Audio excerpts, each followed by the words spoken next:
Good morning from Transylvania in Romania. Today we are exploring Dracula's castle. Let's go.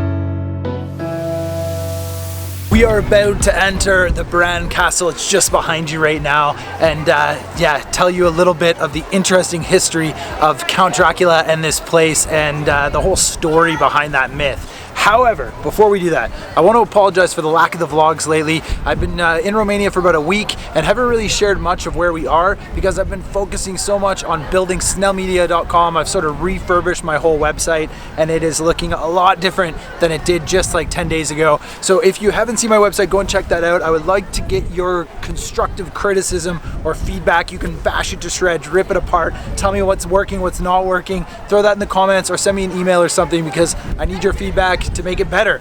But yeah, that's that out of the way. Let's go explore Bran Castle.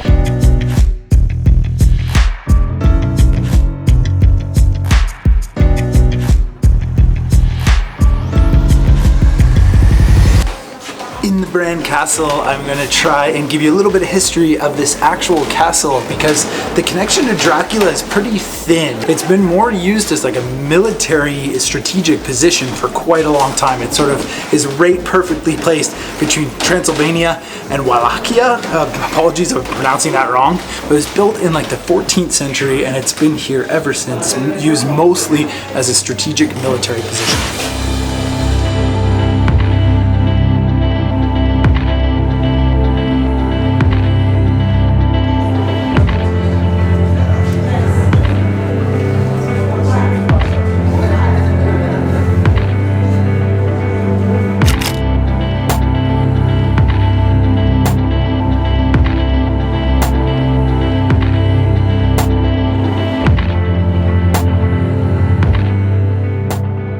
The next part of our story is all about Vlad the Impaler. So this legend of one of the ancient kings of Wallachia and Transylvania, this region, in the mid 15th century has a really like evil connotation to it, that he was a brutal ruler and did many different like acts of war, and that was his strength and power position to bring together the politics of this whole region. And actually the title character of Dracula is based on Vlad III, Vlad Tepes, Vlad the Impaler, and his father was actually named Vlad Dracula, and they were part of the Order of the Dragons, which was a Hungarian like king's group of people, which is just insane. And during that time in the Middle Ages when he was here, they were all fighting between sort of the Saxons, the Hungarians, and the Ottoman Empire, all in this area of what is present-day Eastern Europe. And I'm going to try and connect like the story of Dracula and Vlad the Impaler and this castle in the next part.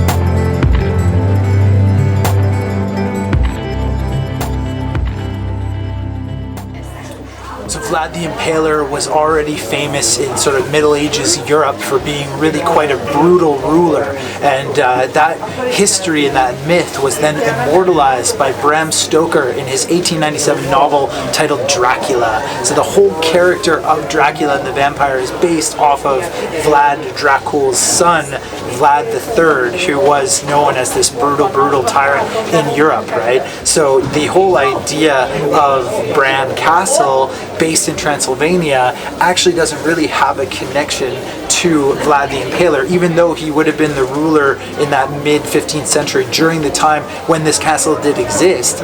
From what we've learned today, it seems like Vlad the Impaler, well, he definitely never lived here. He may not have even ever been here. And the whole idea of Dracula's castle in the novel by Bram Stoker is meant to represent something like this, but it wasn't exactly this castle. So what's the connection between Bran Castle, where we are now, and Dracula?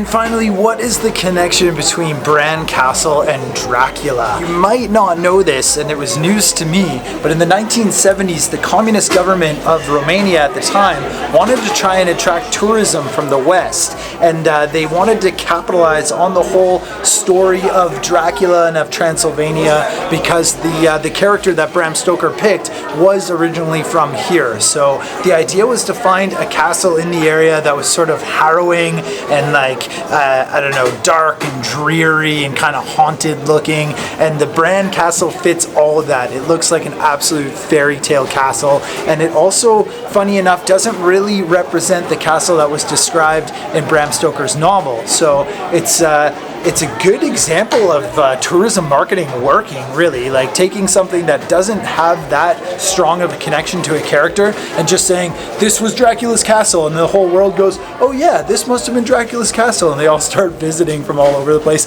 including us, like 40 years later. But the history of this actual castle, Bran Castle, is amazing on its own, from Queen Mary, part of the Romanian sort of royal family before this communist government came in, and even before that as sort of a military location. It's just got an incredible history, and it's now even owned by, I believe, like the Prince of Hungary or something. Habsburg owns this place. So yeah, very, very, very cool to explore Bran Castle and this history and story of Dracula. But I'm rambling on now, so Nelly and I are going to leave the castle and try and get the drone up in the air to show you a different perspective on this amazing location.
We are back at the beautiful Airbnb that Nelly and I have rented in Brasov, Romania. It is a beautiful place. Yeah, very, very cool. We've had a couple of really nice places here. Absolutely. And I guess I'm sorry for not sharing more of our tour here in Romania. Like, I want to, I guess, make a travel vlog that sort of follows us as we go, right? Because we live nomadic and we're always renting different Airbnbs and staying with friends and exploring a lot.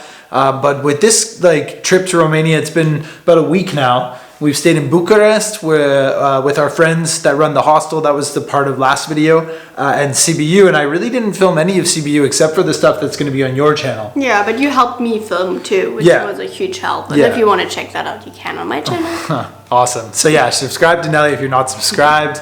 But that was fun today. I thought Bran Castle was really cool. The history of Dracula and of Bram Stoker's novel is just classic. So to see some of the things that helped inspire that was really cool. Yeah, I mean, it was really packed. There's a lot of people, especially on a Saturday like today. Super tourists. But yeah, I mean, it's for a reason. The history is really cool, and this building is just incredible. Yeah. Now, on another note, completely different, about a month and a half ago, we were working on a project for a Kickstarter campaign for a tent. I think some of you remember that content for Portugal. That has like sort of evolved in the last month, and Nelly's been working on that a lot. And her and the main sort of creator of the tent have switched it all over to Indiegogo, and they are launching that when? On Wednesday? On Tuesday. Tuesday, May 21st. Tuesday, May 21st. So Nelly has asked me to share that with you here on the channel,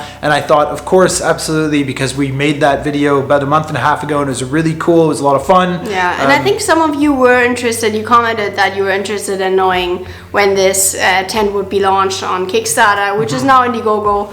But that's why we wanted to share it. And it's happening on Tuesday, so we've got a special link for the like pre-sale, and I believe it's 45% off. Something like that. I hope I'm not wrong, but I think that's right. It's a super early bird sale and can only be obtained through that link. Yeah. Right. So that link is in the description if you're interested in getting a new tent.